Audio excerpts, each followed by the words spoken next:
Hi everyone, my name is Nishant Kashikar and I'm responsible for Tourism Australia's operations in India. The objective of this presentation is to provide an update and provide some insights into the performance of the Indian market and highlight the opportunities offered by one of the fastest growing economies of the world. Over the past decade, Tourism Australia has seen a sustained increase in tourist arrivals out of the Indian market. In fact, arrivals from India have grown at a compounded annual growth rate of 12% over the past 10 years. Most importantly, the leisure segment today contributes to 69% of total arrivals and 37% of the total spend. Given the strong influence of the visiting friends and relatives segment, Indians stay for a much longer period, and those on a holiday spend over 4,000 Australian dollars per trip visiting almost 3 to 4 Australian cities on their Australian holiday. As validated by the Consumer Demand Project research, the top 5 factors that Indians consider when selecting a holiday destination include safety and security, which is obviously ranked as a number 1 factor, followed by world-class nature, which includes natural beauty, scenic landscapes, and spectacular seascapes. Value for money is ranked number 3. Indians are extremely hard negotiators. Having said that, while they might haggle for a $10 discount, they wouldn't really mind spending on a $1,000 experience that they feel is worthwhile and has got enough bragging rights. Indians also love traveling along with their families and extended families and friends, and hence you may find 3 generations of Indians traveling together on a holiday. So they usually consider a destination that offers everything for everyone, and that's what Australia has to offer. Last but not the least, Indians are extremely fond of the aquatic and coastal experiences that Australia has to offer, and hence destinations such as the Great Barrier Reef, the surfers paradise on the Gold Coast, the islands of the Great Barrier Reef including Hayman, Hamilton, Lizard Island, the Sydney Harbour including the Bondi and the Manly Beach, Kangaroo Island, and the Great Ocean Road in Victoria are immensely popular amongst the Indian tourists. Another important point that I wish to highlight is that 42% of Indians are vegetarians. That is, they do not consume seafood or eggs, and it's therefore important to take care of their dietary requirements when they travel to Australia. Indians are also extremely late bookers, with an average booking lead time of just 4 to 6 weeks before the date of travel. Aviation access is extremely critical to drive visitation, and unfortunately there has been no increase in aviation capacity ever since Air India commenced its direct flights into Australia way back in September 2013. So we haven't seen any increase in aviation capacity over the last 3 years. In fact, the monthly available seat capacity on the India-Australia route has declined by 28% over the last 3 years. With the exception of Air India, Indians have to fly one stop during or through their Southeast Asian hubs while flying into Australia. So to address this issue, Tourism Australia works closely with its airline partners and has got a partnership marketing agreement with Singapore Airlines and Malaysia Airlines. To promote Australia and offer a compelling reason to visit Australia, Tourism Australia also executed the Airline Marketplace, an industry-first initiative wherein we brought together 8 airlines who offered spectacular fares for travel to Australia. And the response of this campaign has been pretty good so far. Distribution in India is highly complex and fragmented, and the traditional 20-20 Pareto rule does not really apply to this market. Anecdotally, the top 10% of the agents contribute to just 20% of the business, and the balance 90% of the agents contribute to 80% of the business. Hence, there's a very high cost of servicing associated with this market. There are almost over 10,000 travel agencies in India, and out of those, there are 3,200 qualified Aussie specialists in this country. So the message for the industry is that if you're visiting India for the first time, if your product is venturing into India for the first time, you need to focus on maybe a maximum of 2 to 3 markets covering Mumbai, Delhi and Bangalore, and up to 100 top agents which are present in these top 3 cities.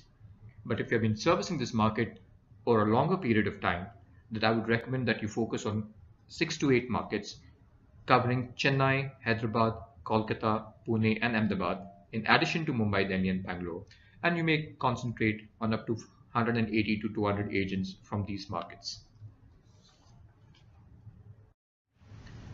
In terms of the opportunities that the destination has to offer, I would really like to say that the stars have really aligned in favor of Australia, and it's the best time to capitalize on the India opportunity. Australia ranks high in terms of aspiration, awareness, and intention to visit. Australia also enjoys the highest share of voice in the Indian media and the PR landscape. We've seen Australia's out-of-region market share growing over the years.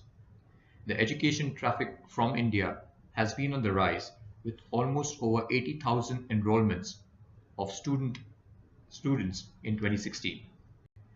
And the improvement in the bilateral trade and investment relationship between the two countries have really made Australia the destination of choice amongst the Indian travelers.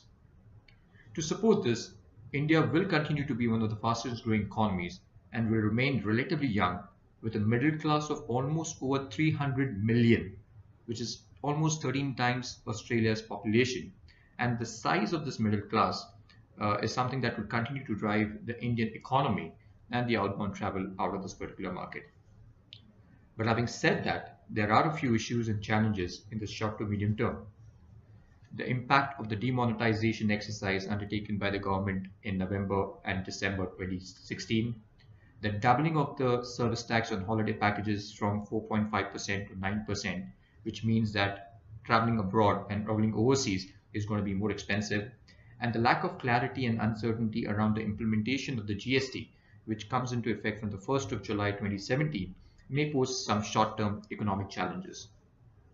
There's also intense competition, with over 70 national tourism offices trying to gain a share of the Indian market, and they've been trying to do this through Bollywood celebrity endorsements and some localized campaigns to woo the Indian traveler. As I've covered in my previous slide, aviation access is extremely critical to achieve India's potential, and the decline of the monthly seats capacity by 28% and the fact that there's been no additional capacity since September 2013 is a major challenge for India to achieve its true potential. There's also a very high cost of servicing the market due to the fragmented media and travel trade distribution system, as the ATE20 rule does not really apply.